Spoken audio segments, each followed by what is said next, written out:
بسم اللہ الرحمن الرحیم۔ حضرت آدم کو سب فرشتوں نے سجدہ کیا سوائے ابلیس کے۔ اس نے انکار کیوں کیا؟ کیا پہلی امتوں کے ہاں تعظیمی سجدہ جائز تھا؟ اور سورہ بقرہ کی آیت نمبر 34 ہمیں کیا سکھاتی ہے؟ ان ساری باتوں کو اس آیت کے تناظر میں جانتے ہیں۔ پہلے آیت کا ترجمہ ملاحظہ ہو۔ وَإِذْ اور یاد کرو جب قُلْنَا ہم نے کہا لِلْمَلَائِكَةِ فرشتوں کو وَإِذْ قُلْنَا لِلْمَلَائِكَةِ اور یاد کرو جب ہم نے فرشتوں سے کہا and remember when we said to the angels اسجدوا سجدہ کرو، تم سب سجدہ کرو لِآدَمَ آدم علیہ السلام کو، اسجدوا لِآدَمَ تم سب آدم علیہ السلام کو سجدہ کرو، پروسٹریٹ بیفور آدم، فسجدوا سب نے سجدہ کیا، الا سوائے ابلیس کے، فسجدوا الا ابلیس سب نے سجدہ کیا سوائے ابلیس کے، سو دے پروسٹریٹ ایکسپٹ فار ابلیس، ابا اس نے انکار کیا، واستکبر اور تکبر چاہا، ابا واستکبر اس نے انکار کیا اور تکبر چاہا، he refused and was arrogant، وکان اور ہو گیا من الکافرین کافروں میں سے، وکان من الکافرین اور ہو گیا وہ کافروں میں سے، and become of the disbelievers disobedient to Allah۔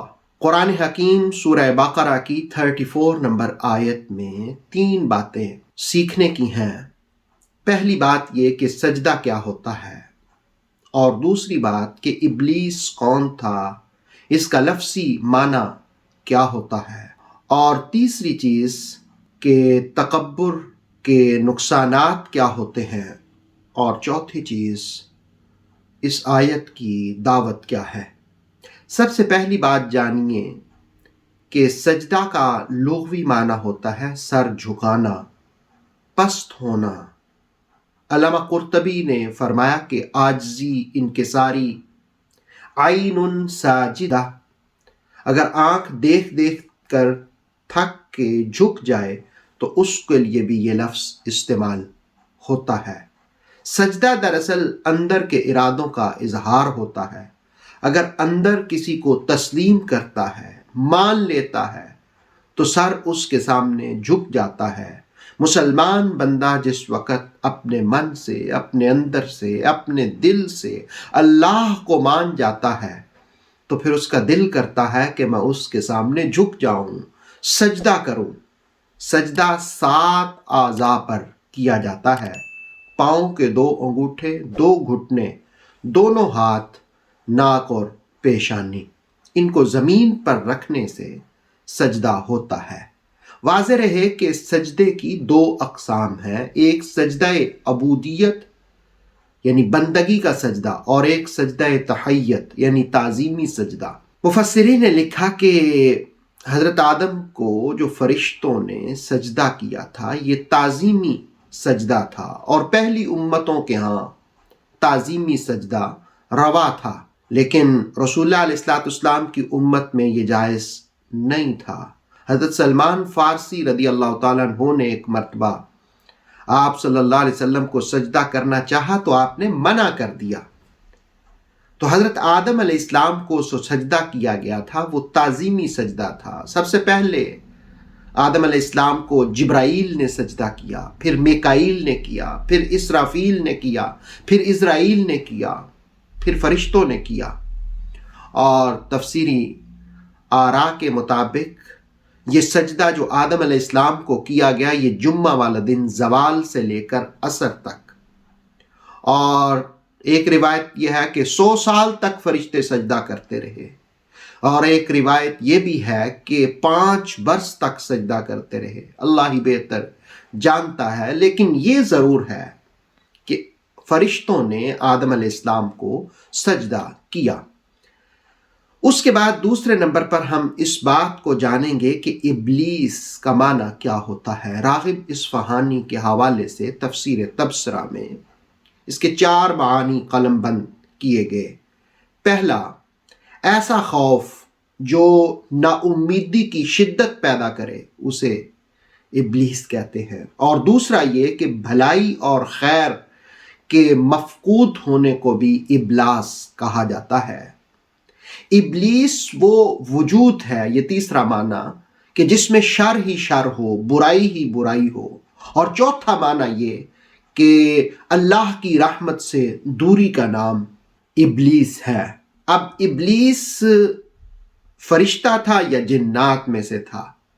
اس پر ابن جریر نے تفسیر تبری کے اندر یہ بات رقم کی کہ دراصل اس کا سابقہ نام عزازیل تھا، اور یہ زمین کے ساکنین میں سے تھا، اور اس نے جس وقت انکار کیا تو پھر یہ راندہ درگاہ ہو گیا، ابلیس ہو گیا۔ شیخ سعدی نے بھی کہا تکبر عزازیل را خوار کرد، تکبر نے عزازیل کو رسوا کر دیا، بزندان لعنت گرفتار کرد، بزندان لعنت گرفتار کرد، لعنتوں کے توق میں اسے گرفتار کر دیا۔ اور متکلمین مفسرین کے مطابق ابلیس جنات میں سے تھا، اور جس وقت اس نے انکار کر دیا تو یہ ابلیس ہو گیا، راندہ درگاہ ہو گیا۔ اس نے انکار کیوں کیا؟ وَاسْتَكْبَرَ، سورہ بقرہ کی 34 آیت نے اس کا اظہار کیا کہ اس نے تکبر چاہا، اور تکبر انسان کو برباد کر دیتا ہے، تباہ کر دیتا ہے۔ مسلم شریف کی حدیث ہے، رسول کریم علیہ السلام نے فرمایا کہ اللہ رب العالمین فرماتا ہے کہ عزت میری رضا ہے، میری عذار ہے، اور کبریائی میری رضا ہے۔ جو مجھ سے ان صفات کو چھیننے کی کوشش کرے گا میں اسے عذاب دوں گا۔ گویا کبریائی اللہ کو سزاوار ہے، اور جو تکبر کرے گا، اللہ نے فرمایا کہ وہ مجھ سے ان صفات کو چھیننے کی کوشش کرے تو میں اس کو عذاب دوں گا۔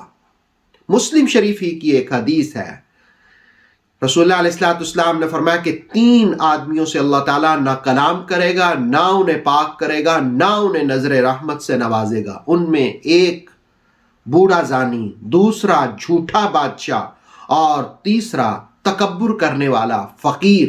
گویا تکبر کرنے والے فقیر کو نہ اللہ پاک کرے گا، نہ اس سے کلام کرے گا، نہ اس سے نظر رحمت کرے گا۔ اور ترمذی شریف کی حدیث ہے کہ رسول اللہ علیہ السلام نے فرمایا کہ جو شخص اس حالت میں مر جائے کہ وہ تکبر، خیانت اور قرض سے پاک ہو، اللہ رب العالمین اس کو جنت میں داخل کر دیتا ہے۔ آیہ مقدسہ کا دعوت اور درس یہ ہے کہ شیطان تکبر اور انکار کرنے کی وجہ سے رسوا ہوا۔ قرآن پڑھنے والوں کو عاجزی کرنی چاہیے، جھکتے رہنا چاہیے اللہ کے سامنے، انکساری اختیار کرنی چاہیے، تکبر سے بچنا چاہیے۔ اللہ رب العالمین اس آیہ مقدسہ کا فیضان اور روحانیت ہمیں نصیب فرمائے۔ اتھینٹک اسلامک نالج کے لیے نور وحی یوٹیوب چینل کو سبسکرائب کریں، بیل آئیکن پر لازمی پریس کریں تاکہ ہر آنے والی نیو ویڈیو آپ کو ٹائم پر مل سکے۔ ویڈیو کو لائک کریں اور دوستوں کے ساتھ شیئر کریں۔ جزاک اللہ۔